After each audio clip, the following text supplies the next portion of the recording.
Hi everyone, this is Sequoia from sequoialinsews.wordpress.com, and I'm back with my third sew along video for the Dotty mini purse.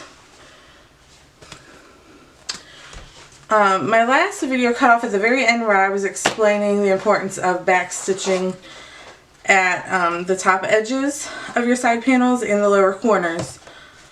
I went ahead and finished stitching this one on to show you guys where I reinforced the corners. And the reason we do that is because that's a stress point of your bag. Meaning when you're reaching in your bag or you're turning it inside out, those areas are going to be manipulated the most, so you want them to be extra strong. I clipped around my corners, and that reduces some of the bulkiness when we turn our bag inside out. And here I am clipping off some of the extra batting that's just in the seam allowance. Be careful not to clip into your seam allowance because you want that to be a strong seam. So I finished that one. The first side panel is attached, and I went ahead and clipped this one on. And began sewing it a minute ago, and I actually ran out of space on my discs, so I'm going to pick up right where I left off. Everything is pinned in place. This side's already been stitched down to the corner. The corner has been reinforced with a couple back and forth sets of stitches.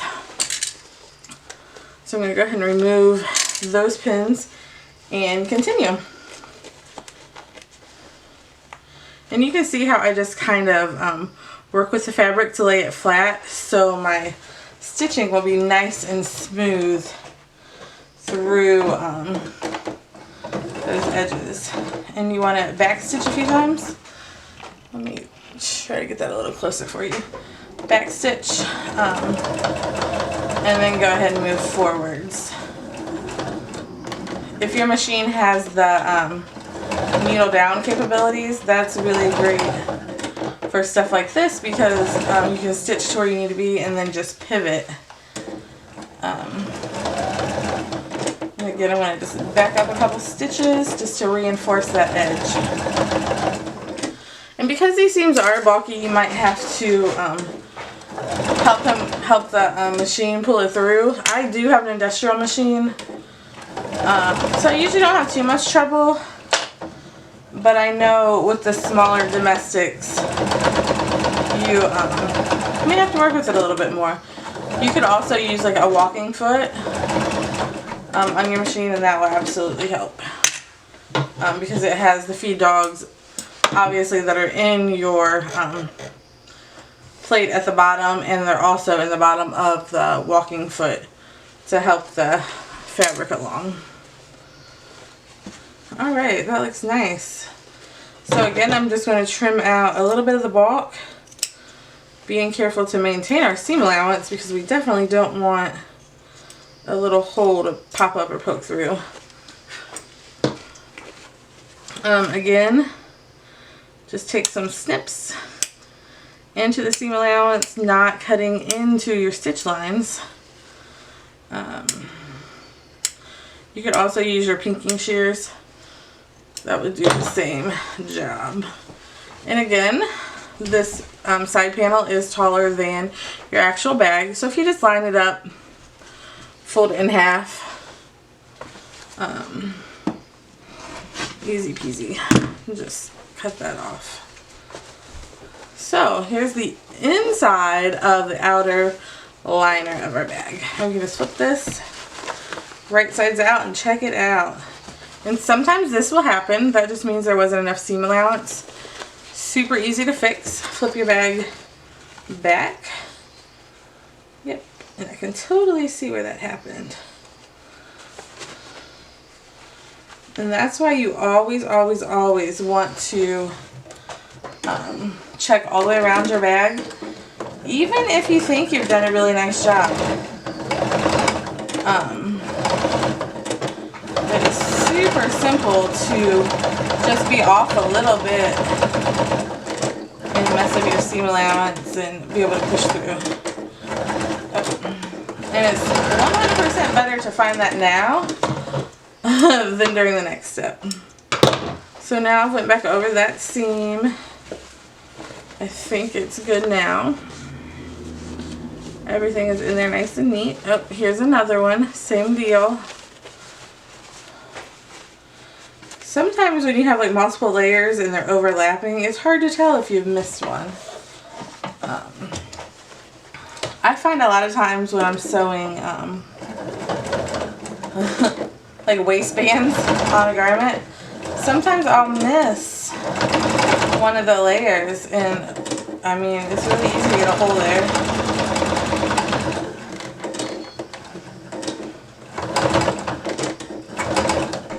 So just go back over it, reinforce it again. Don't get frustrated, just fix it. It's better to do it right at this stage than notice it when it's too late. So as you can see, this side had no issues. So I was a good sewist on one side. Let's see about this one. See, still teeny tiny right there in the corner. So, and if you're looking at it, it looks like I did fine here with the batting side, but the denim side was just pushed in a little tiny bit. And it was just enough that the seam allowance wasn't secure at all.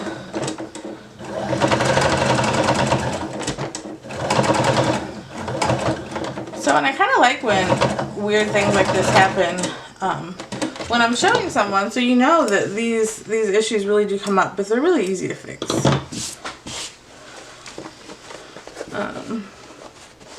I used to get discouraged thinking that I would like mess up everything I'd ever sew, but in reality, there's very few things I've ever ruined that were not fixable. So here's our little bag. Our corners are pushed out nice and neatly. This one, I still feel like there's a tiny, there's not a hole there, but it looks kind of wimpy. And that's that same section that I've been fixing, so. And you can see my machine is kind of struggling to go through there because there's like 4 layers of denim and batting and interfacing, and it's just a lot there. Yeah, I feel a lot better about that. Let me move this back out. So yeah, that looks great. I'm happy with that. So I'm ready to move on, and the next step is sewing the lining inside. Super easy, wrong sides together. Tuck your corners in there.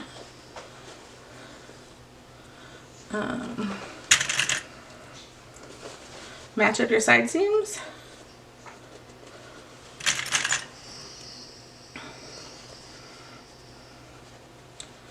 Match them up, match them up.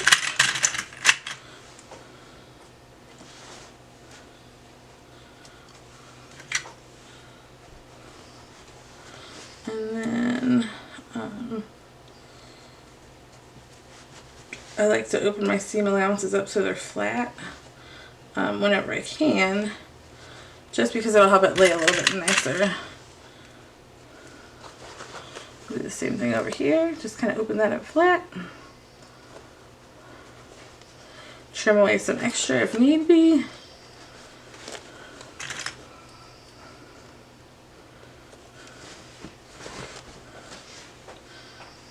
And just like that, we're going to trim around, or stitch around, I'm sorry. Stitch around, just a really simple stitch, just to base these layers together.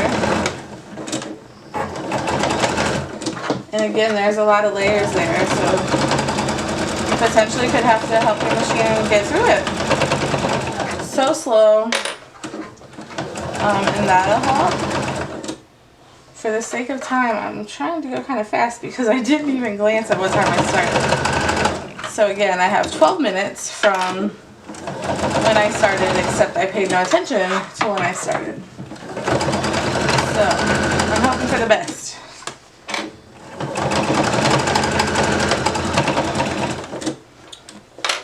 But as you can see, this is super easy. Actually, I should move that in. And you can see that I'm using the edge of my foot with my needle in the center position.